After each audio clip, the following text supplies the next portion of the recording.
Hello everybody, Silverpicker here, and today I'm going to be detailing the finds that I had from the weekend of June 29th through July 1st, 2012. Now I did pretty well. I didn't do the best I've done, but I certainly didn't do the worst.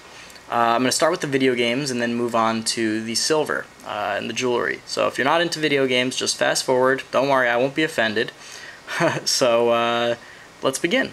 So first thing I did is I picked up these Colecovision and these Atari games, and they were in a big bucket, and it said $10, and I offered them $5 for all of them, and they accepted.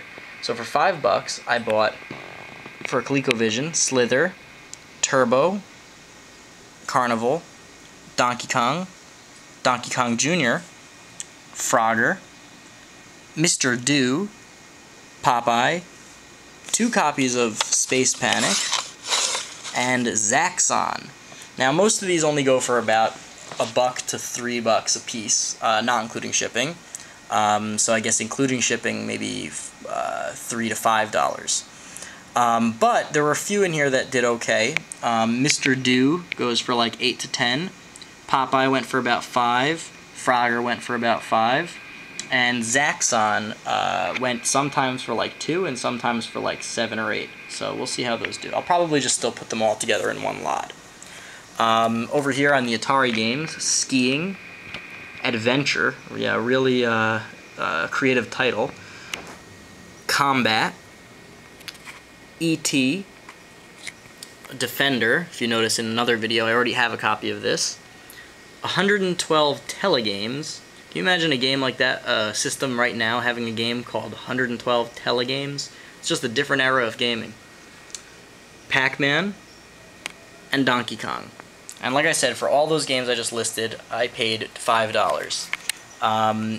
The E.T. game goes for like $5, and the Defender game, people are asking $10, but I haven't seen any sell yet.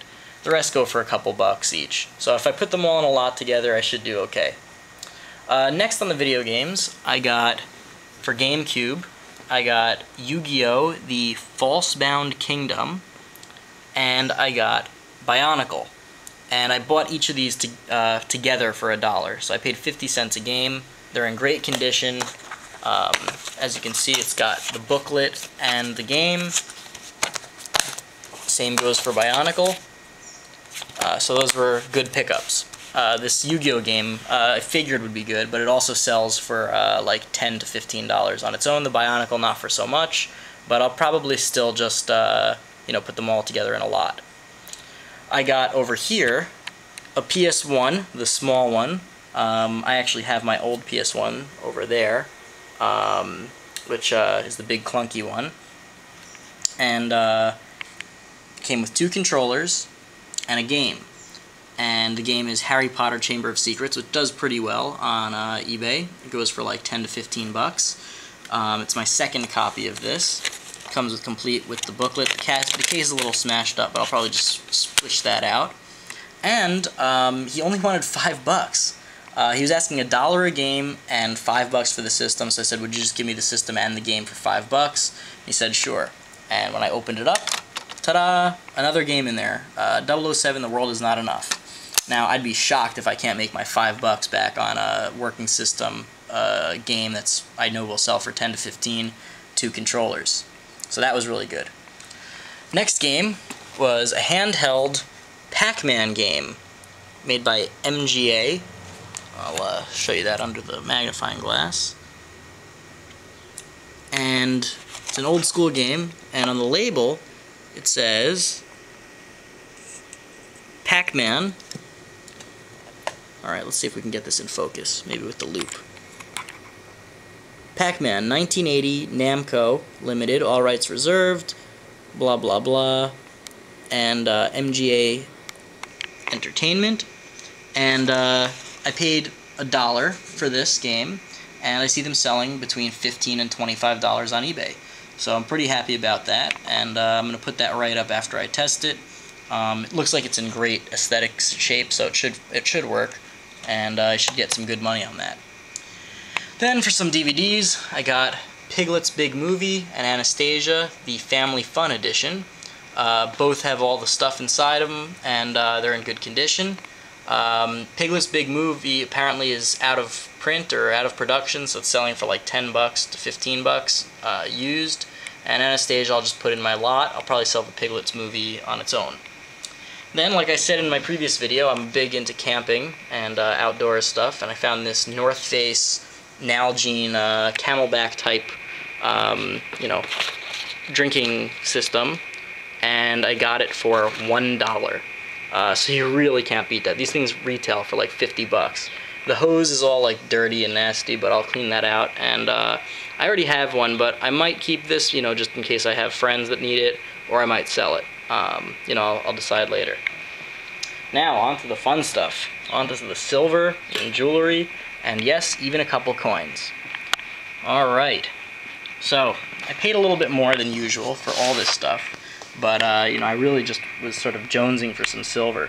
You know, I hadn't gotten a lot all day, and I haven't been seeing much recently. I'm curious to know, do any of you guys out there picking experience this too, that it seems like silver and gold jewelry is found less frequently than it used to be? Maybe people know more. It's weird because last summer I was finding way more for way less, and it was worth more. It was worth almost double last summer than what it is now, but people seem to be not selling it now. Maybe they all sold it already when it was high, but it seems hard to believe. Let's hear back on your comments, you know, what you guys think. So I'll show you what I got for the jewelry first. For a quarter, I picked up this box chain necklace. It's broken. Only weighs about 1.5 grams, but for a quarter, can't beat that. This was listed as $2 at an estate sale, and I got it for $1. And what it is a USA Fort Meade pin. It's got a tank, little chain. It says USA Fort George G. Meade. Sorry, it's upside down. Maybe you can get a better look now.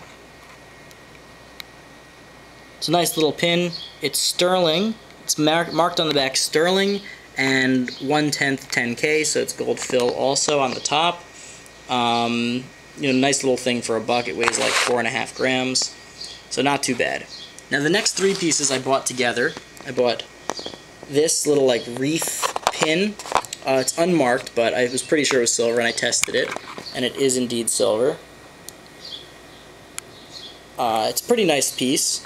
I may sell that as jewelry. I may melt it. It weighs a couple of grams. It's got a little black stone in the center. And then I got this really heavy chain. It weighs like 10 point something grams, so about 11 grams. And as you can see, it's pretty hefty.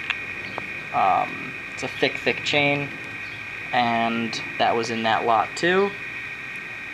And finally, this really nice sparkling sterling piano pin. You can see it's got really nice detail. This is an antique. This will definitely sell well above spot. You know, just the melt price of silver. You can see on the back. It says 925. Let's see if I can focus on that. Yeah. It's a really nice piece. I hope I can sell it because I'd rather not melt it because it is really nice. You know, so if I'm lucky enough to sell it, then it'll go to a good home. Somebody will have a nice pin, and it will be saved from the melting pot. But I got that pin, and this heavy necklace, and this pin for $8. It's about, I'd say that's about a little under 5 grams, so 4.5, so that's 9 plus 10, so about a little under 20 grams for $8. Not the best deal, certainly not the worst deal. Now, onto the coins. I was asking around for coins all day. This one guy said that he didn't have any, and then his wife started saying something to him about he did have some, and he said, well, I have a collection, but they're my collection. And I said, okay, but are you willing to sell any of them? And he said, no, you know, it's my collection. But he still was talking about it, so it seemed like maybe there was a chance of him selling something. So he said, all right. I said, what about doubles? Because he seemed more like a numismatic collector than you know, a silver investor or something like that. So he said, you know, I might have some doubles. Let me bring it out. And to be quite honest, I kind of think he was just excited to find somebody that's also interested in coins that he could show his collection to. So I started chatting with him, and he showed me his collection. I would have loved to buy his whole collection. He had a lot of silver bullion, and he had a fair amount of American coins, non-silver, but, with numismatic value. So I paid a little more than I normally would, but, it was a fair deal. I made some money. He was happy to sell it, and I think it worked out well for everybody. So, first thing I got was a 1961 Benjamin Franklin half. You can see here it's got, it's not in great condition. It's pretty heavily worn, and that was loose. And then in this plastic, there was a 1963. I actually haven't checked to see if there's any mint mark. Actually, the 61 is a D over there, and the 63 is a D as well. And I don't know if there are any key dates in this set, but I guess I'll check that out. I would guess not, but maybe. So, got those two. I got these really nice, really shiny Morgan dollars. Now, I have to admit, I am not the best at detecting when a coin has been cleaned. So, I'm not sure if this coin has been cleaned or if it's just in magnificent shape. It's an 1881 S. I'm gonna do some research on these. I haven't yet. I just sort of wanted to get the video out. But it's a really nice coin. It's in a nice little case. See the S over there? And finally, an 1878 S Morgan as well. Also in really good shape. Don't know if it's been cleaned or not. Sorry, I keep switching back between a magnifying glass and the loop. Sometimes the magnifying glass works better, sometimes the loop. I noticed on my last few videos I forgot to use either, and I apologize for that. I'm trying to make slightly higher quality videos than I have been in the past, so just bear with me. Again, I appreciate your comments, whether it's about the content of the video or the format of the video, if you like the length, if you want it to be longer, shorter, if you'd like to see more of the coins, if you want to see less of the coins, just let me know, and I'll try and adapt to my audience. And finally, I said finally before, but I forgot about this one, there was a 2002 American Silver Eagle. A really nice coin. For some reason, I've been getting a bunch of these lately. I'm not complaining at all. This guy had a couple of them, but he only had two 2002s, so that was all he was willing to sell. He had one Kookaburra, he had one Maple Leaf, he had one Panda, he had one Libertad, and he had a few other silver rounds, maybe 10 or so other ones, all only one of each. And he had a bunch of other coins, but like I said, all only one of each. He was only willing to sell doubles, but I do appreciate it because I was close to not getting anything. So for these 5 coins, I paid $60. I think that's very reasonable. I've definitely gotten better deals, but this was certainly fair. I'm not sure exactly what silver is at today, but let's say it's about 25. So, 25 bucks, 35, 45. 65, 85, so maybe I made like 20 bucks extra. I got a good deal, but I think I could probably sell each Morgan for 25, and if I wanted to, I could sell this for 30, so 50, 80. So it was basically like I got one Morgan and these two for free, or something like that. But so that's the silver. No gold this week, unless you count this USA gold-filled thing. And I got the games. Tons of games. So, I didn't do amazingly, but I didn't do poorly. I think on everything together, with the coins, the silver I paid $69.25, which is not bad for what I got. And for the games, I paid $1, $2, $7, $12, $13, $14. For the games, the system, and the DVDs, I paid $14 only. I'm going to make way more than that let's say on the DVDs I make 15 bucks for the two of them. Let's say 20 bucks for the system, 35, 45, 55, let's say 15, so 70, let's say 20 bucks for all this, maybe 15 bucks, 95. You know, I'm giving ballpark numbers. I might be exaggerating a little bit, but you know, I'll let you know how everything does as I sell it. Like I say in all my videos, first of all, thank you again for subscribing if you already subscribe. If not, I hope you enjoyed this video. Check out my other videos and subscribe to my channel. I come out with videos about every week, maybe sometimes a little less frequently, a little more frequently. I really appreciate your comments. I love it when you guys comment, and I try and get back to you. If anything interests you, piques your interest, please let me know it's for sale. I will sell it. I'm not selling the Silver Eagle or the...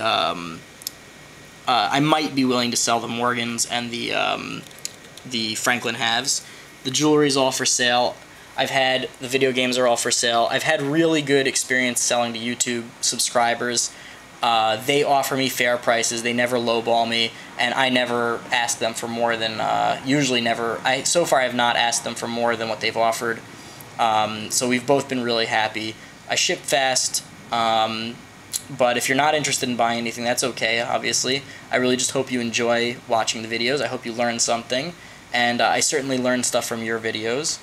And that's about it. So I will see you next week or sooner, and Silver Picker out.